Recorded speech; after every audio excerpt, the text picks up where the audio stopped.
Mr. Macfarlane, recently the leaders of UK and China met in Britain. So we all know that the soul of UK is in the countryside. So for the Beautiful Countryside Forum, do you have any suggestion? How can we make the countryside more beautiful? Well, it's true that unlike many countries, England has always had a very strong countryside. If you are in France or Italy or Spain, all the rich people and all the sophisticated people live in the big cities, and in the countryside you just have poor peasants. But in England, for many, many centuries, our most powerful people have lived in the countryside, and people in the country have been very rich. So we have a long tradition of this, but we partly lost it during our Industrial Revolution when most of the country people went into the cities, but now they've come back again. My advice would be that the more power you can give to the countryside, that is, the more control over their own lives, so they can decide how they want to develop and how they want to live, the more that they feel that they are in control of their lives, the better and happier they will be. And also, as you are doing already, mixing different things together, some farming, some tourism, some ecology, all sorts of different things together, and then people will be satisfied. In our project, we try to study the modernization of the people. So during the process of the modernization of people in the UK, is there anything that you can recommend to our project?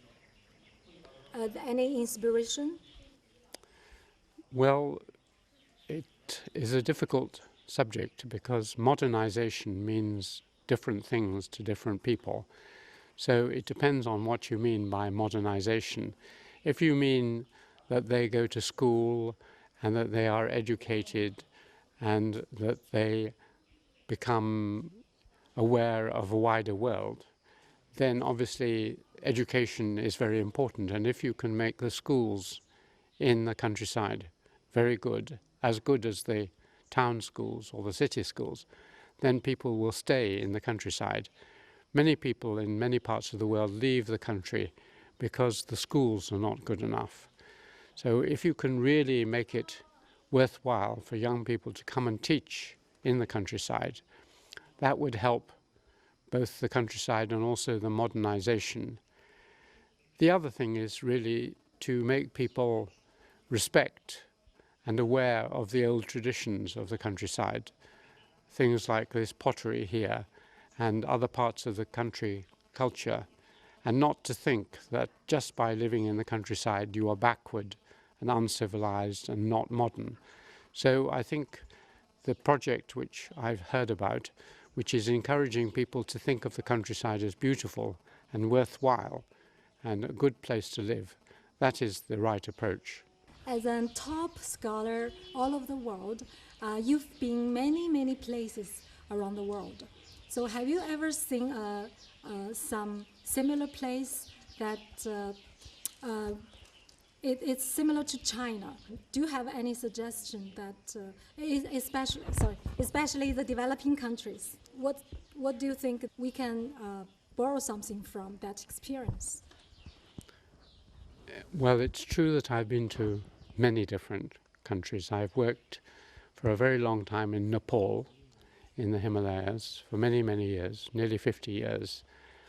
And I've spent quite a lot of time in Japan, and I visited India, Australia, many countries.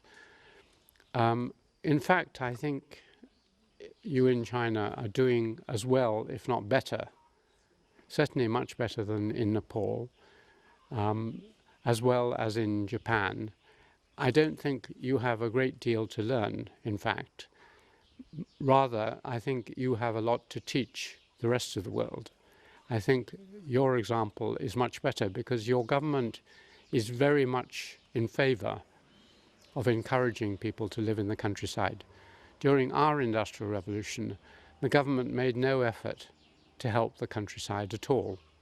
And so it took a very long time to recover from our industrial revolution. China is doing this very quickly and very well. So I'm afraid that I can't really give you any advice from my many experiences elsewhere, because you are doing the best so far. Thank you so much.